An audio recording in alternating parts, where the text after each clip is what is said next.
semuanya, perkenalkan nama saya Dira Miza Fadila dengan NPM 1000903251115 dari program studi manajemen Fakultas Ekonomi dan Bisnis. Pada kesempatan kali ini saya akan mempresentasikan hasil penelitian saya yang berjudul Fenomena Hikmah sebagai Otoritas Budaya di Pesantren.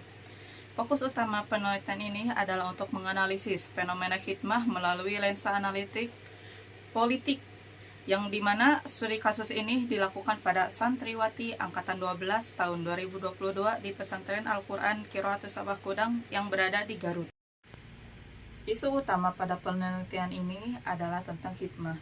Hikmah sendiri adalah kegiatan yang ada di dalam pesantren, yang dimana hikmah itu untuk membentuk kepribadian, yang kedua untuk mengajarkan arti kerendah hatian, yang ketiga yaitu untuk mendapatkan berkah spiritual dari guru. Nah, isu yang sedang viral kemarin yaitu hikmah yang dikaitkan dengan eksploitasi di dalam media sosial.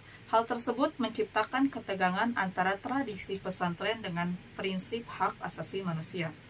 Dasar hukum hak asasi manusia ada di dalam Undang-Undang 1945, Pasal 281 ayat 1, dan Undang-Undang Dasar Nomor 39 Tahun 1999.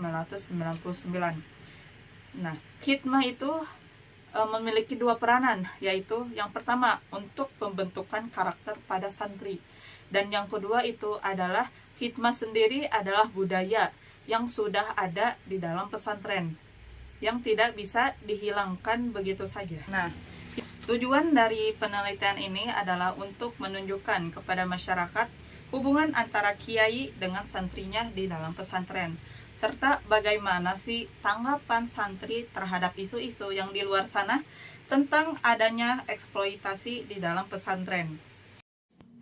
Nah, metode penelitian. Metode penelitian ini saya menggunakan dengan pendekatan kuantitatif, yang dimana yang menjadi subjek penelitian ini adalah 43 santriwati yang berasal dari pesantren Al-Quran Qiraatus Sabah Kudang angkatan 12 tahun 2022. Pengumpulan data yaitu saya menggunakan pengisian kuesioner yang saya sebarkan di media sosial. Analisis data yaitu uji regresi untuk mengetahui pengaruh variabel.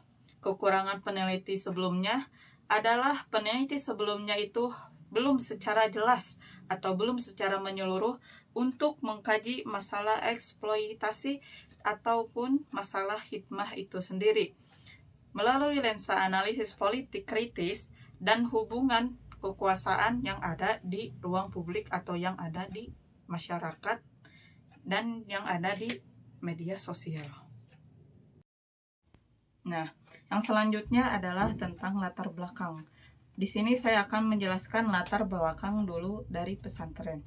Nah, pesantren di sini bukan hanya sebuah lembaga agama, tetapi pesantren adalah entitas sosial maupun entitas politik yang sangat berpengaruh bagi warga di seluruh Indonesia.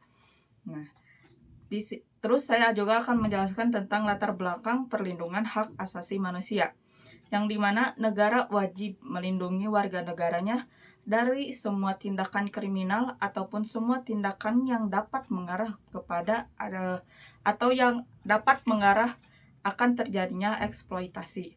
Tetapi pada faktanya yang ada di lapangan ini ada perbedaan antara tentang gambaran ideal pesantren maupun tentang adanya gambaran yang dimana kasus yang sedang viral belakangan ini yang menyebutkan adanya kegiatan eksploitasi di sebuah pesantren yang ditutupi dengan kata hikmah itu sendiri.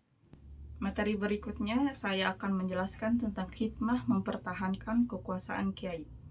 Hikmah adalah sebagai tanda ketaatan dan tanda pemahaman nilai-nilai posisi kiai dan santrinya. Dijelaskan melalui pandangan kekuasaan simbolik, yang mana kekuasaan kiai itu berasal dari kepercayaan penerimaan santri terhadap norma. Sesuai dengan temuan Dopier pada tahun 1982, kepatuhan santri adalah dasar utama untuk menjaga ataupun keberlangsungan sistem yang ada di pesantren. Hikmah adalah tindakan yang dulunya dianggap sebagai pembentukan karakter, kini dilihat menjadi sesuatu yang bisa menimbulkan kesalahpahaman di ranah publik.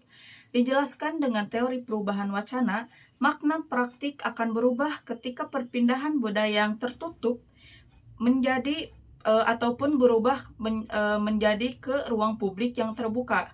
Maka terjadilah ketegangan atau kesalahpahaman karena adanya perbedaan nilai hikmah yang ada di pesantren maupun dengan hikmah yang ada di masyarakat ataupun media yang luas.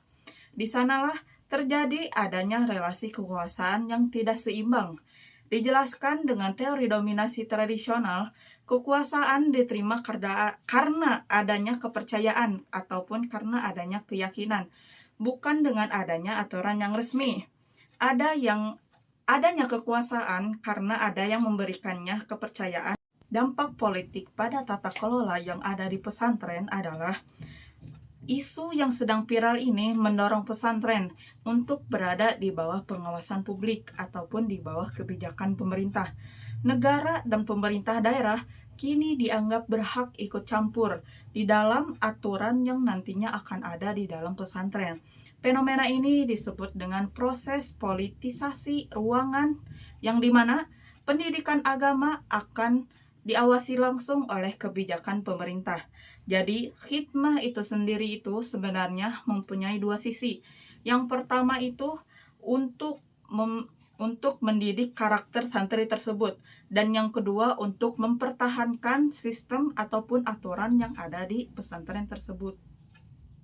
Nah, di sini juga saya akan menjelaskan tentang beberapa hal atau beberapa soal yang ada di dalam kuesioner saya, yaitu ada 25 pendapat santri yang sangat setuju jika hikmah itu membuat kita menjadi lebih dekat dengan kiai.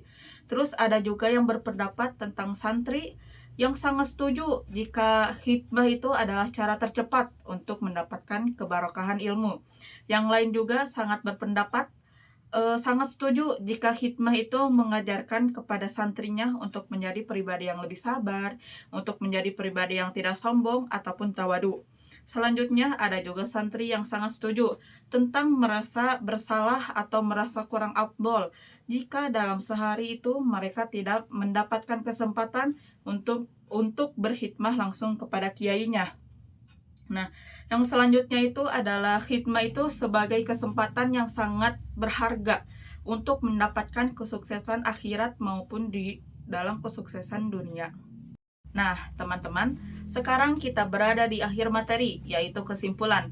Ada beberapa kesimpulan yang kita bisa ambil di sini. Yang pertama adalah hakikat hikmah. Hikmah adalah praktik yang sangat sulit, sebagaimana berfungsi untuk mendidik karakter para santri. Yang kedua adalah perubahan makna. Praktik hikmah mengalami perubahan yang besar di era yang modern ini, yang dimana hikmah itu berpotensi diartikan sebagai eksploitasi secara tersembunyi. Yang ketiga adalah akar masalah. Hubungan kekuasaan antara kiai dengan santri itu tidak seimbang, didukung oleh pengakuan moral dan simbolik yang kuat kepada kiai. Yang keempat adalah penegasan. Perlu adanya penegasan atau perlu adanya perubahan agar hikmah ini tetap relevan sebagai pendidikan Islam, tanpa melanggar prinsip, tanpa melanggar hak asasi manusia yang ada di zaman yang modern ini. Demikian presentasi dari saya, semoga bermanfaat. Terima kasih atas perhatiannya. Mohon maaf bila terjadi banyak kesalahan selama video ini. Mohon maaf sebesar-besarnya. Wabillahi taufiq wal hidayah. Wassalamualaikum warahmatullahi wabarakatuh.